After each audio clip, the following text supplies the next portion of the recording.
2024 September 16 ഹൂതികൾ hypersonic ballistic missile ഉപയോഗിച്ച് ഇസ്രായേലിനെ ഞെട്ടിച്ചത്. ഇന്ത്യ, റഷ്യ, ചൈന, US എന്നിവയാണ് ഈ സാങ്കേതിക നേട്ടം കൈവരിച്ച രാജ്യങ്ങൾ. ഈ രാജ്യങ്ങൾക്ക് മാത്രം സ്വന്തമായ സാങ്കേതികവിദ്യയാണ് ഹൂതികൾ സ്വന്തമാക്കിയത്. ഇതാണ് ഇസ്രായേലിൻ്റെ ഉറക്കം കെടുത്തുന്നത്. അയൺ ഡോം പോലുള്ള ലോകത്തിലെ അതിനൂതന പ്രതിരോധ സംവിധാനങ്ങളെ മുഴുവൻ തകർത്തെറിഞ്ഞാണ് ഹൂതികളുടെ മിസൈൽ ഇസ്രായേലിൽ പതിച്ചത്. 11 മിനിറ്റുകൾ കൊണ്ട് 2040 കിലോമീറ്റർ താണ്ടിയാണ് ഈ മിസൈൽ ഇസ്രായേലിലെത്തിയത്. ടെലവീവിന് സമീപത്തെ സൈനിക കേന്ദ്രമായ ജാഫ മേഖലയിലാണ് ഹൂതികൾ ലക്ഷ്യമിട്ടത്. 20 ഇന്റർസെപ്റ്ററുകൾ മറികടന്നാണ് പലസ്തീൻ 2 എന്ന് പേരിട്ടിരിക്കുന്ന മിസൈൽ ഇസ്രായേലിൽ പതിച്ചത്. ഹൈപ്പർസോണിക് ബാലിസ്റ്റിക് മിസൈൽ ഇസ്രായേലിൽ പതിച്ചത് ആ രാജ്യത്തിന് വലിയ നാണക്കേടായി.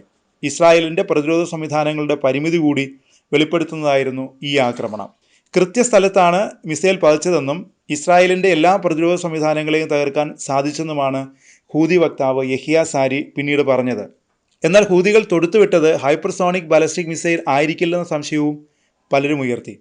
പിന്നീട് മാസങ്ങൾക്ക് ശേഷം ഹൂതികൾ വീണ്ടും ഹൈപ്പർസോണിക് മിസൈൽ ഇസ്രായേലിന് നേരെ പ്രയോഗിച്ചു. ഇത് ഭാഗികമായി പ്രതിരോധിക്കാൻ ഇസ്രായേൽ സൈന്യത്തിന് സാധിച്ചു.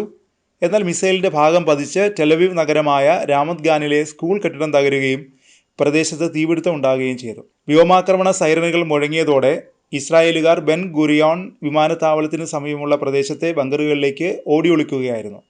ഇതിന് പിന്നാലെ ഇസ്രായേൽ സൈന്യം യമന് നേരെ ആക്രമണം അഴിച്ചുവിട്ടു. പിറ്റേ ദിവസം രാത്രി വീണ്ടും ഹൂതികൾ ഹൈപ്പർസോണിക് മിസൈൽ ഇസ്രായേലിന് നേരെ തൊടുത്തു. അയൺ ഡോം പോലുള്ള എല്ലാ സുരക്ഷാ സംവിധാനങ്ങളെയും തകർത്ത ആക്രമണത്തിൽ 16 പേർക്ക് പരിക്കേറ്റു.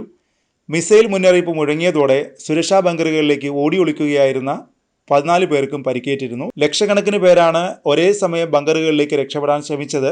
മിസൈൽ പതിച്ച് തെക്കൻ ടെലവീവിലെ പാർക്കിൽ വലിയ ഗർത്തം രൂപപ്പെട്ടതായും സമീപത്തെ കെട്ടിടങ്ങൾക്ക് കേടുപാടുകൾ സംഭവിച്ചതായും ഇസ്രായേലി മാധ്യമങ്ങൾ റിപ്പോർട്ട് ചെയ്തു. ഡിസംബർ 20 ഈ ആക്രമണത്തോടെയാണ് ഹൂതികൾ ഹൈപ്പർസോണിക് ബാലിസ്റ്റിക് മിസൈൽ തന്നെയാണ് ഉപയോഗിക്കുന്നതെന്ന സംശയം ബലപ്പെട്ടത്. പലസ്തീൻ 2 എന്നാണ് ഈ മിസൈലിന് നൽകിയ പേര്. ശബ്ദത്തേക്കാൾ 16 ഇരട്ടി വേഗതയിൽ ഇതിന് സഞ്ചരിക്കാനാവുമെന്നും ഇതിൻ്റെ ദൂരപരിധി 2150 കിലോമീറ്റർ ആണെന്നുമാണ് ഹൂതികൾ പറയുന്നത്. അയൺ ഡോം പോലുള്ള അതിനൂതന പ്രതിരോധ സംവിധാനങ്ങളെ മറികടക്കാൻ ഇതിന് സാധിക്കുമെന്നാണ് ഹൂതികളുടെ അവകാശവാദം. ഇത് ശരിവെച്ചാണ് മിസൈൽ എല്ലാ പ്രതിരോധ സംവിധാനങ്ങളെയും നോക്കുകുത്തിയാക്കി ഇസ്രായേലിൻ്റെ തലസ്ഥാനത്ത് പതിച്ചത്. മിസൈൽ യമനിൽ നിന്നാണ് വന്നതെന്നും ഇതിനെ പ്രതിരോധിക്കാൻ ശ്രമിച്ചെങ്കിലും പരാജയപ്പെട്ടെന്നുമാണ് ഇസ്രായേൽ സൈന്യം പിന്നീട് പ്രതികരിച്ചത്.